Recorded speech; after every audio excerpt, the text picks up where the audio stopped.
আরে তুই আর এখানে? এটা আমার ছেলে সেলিম। এটা আপনার ছেলে? মাতাল মেয়েবাজ? এই সেই ছেলে যে রাস্তা থেকে সিগারেট খায় আর মেয়েদের টিচ করে, আমার গায়ে পর্যন্ত হাত তুলেছে। কি বলছিস মা তুই? হ্যাঁ আব্বু। আপনি তো মশাই খুব চালাক। আপনার ছেলে যদি এরকম হয় নিশ্চয় আপনার মেয়েও এরকম হবে।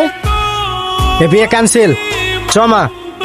না না, আপনারা যাবেন না, আমি আপনাদের সব বুঝিয়ে বলছি। চ। আপনার পায়ে ধরি, এই বিয়েটা ক্যান্সেল করবেন না। আমি খারাপ, কিন্তু আমার বোন তো নয়।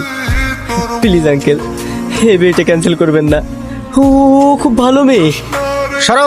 শাবনূর, আমি তোমার পায়ে পড়ি, তোমার যা শাস্তি দিয়ার আমাকে দাও, মারো গাল দাও, যা ইচ্ছা তাই করো, কিন্তু প্লিজ এই বিয়েটা ভেঙো না। তুই একটা কুলাঙ্গার, আর কুলাঙ্গারের বোনের সঙ্গে আমার ভাইয়ের বিয়ে দেবো না। ছাড়। আঙ্কেল, তোর জন্য আমার সহজ সরল মেয়েটার গায়ে কালি লেগে গেল। তোকে আর এই বাড়িতে রাখবো না, বেরিয়ে যায় বাড়ি থেকে।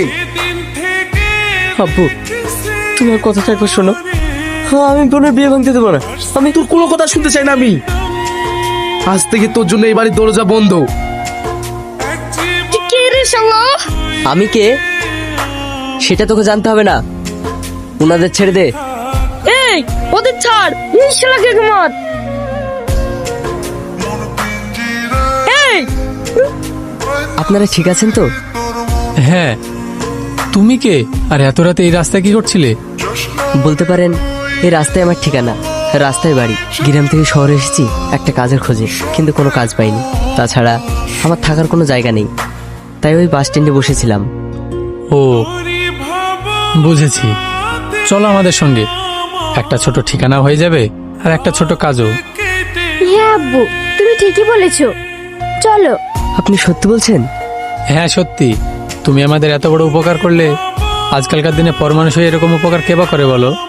তাছাড়া তোমার ব্যবহারে আমি অনেক খুশি হয়েছি। চলো।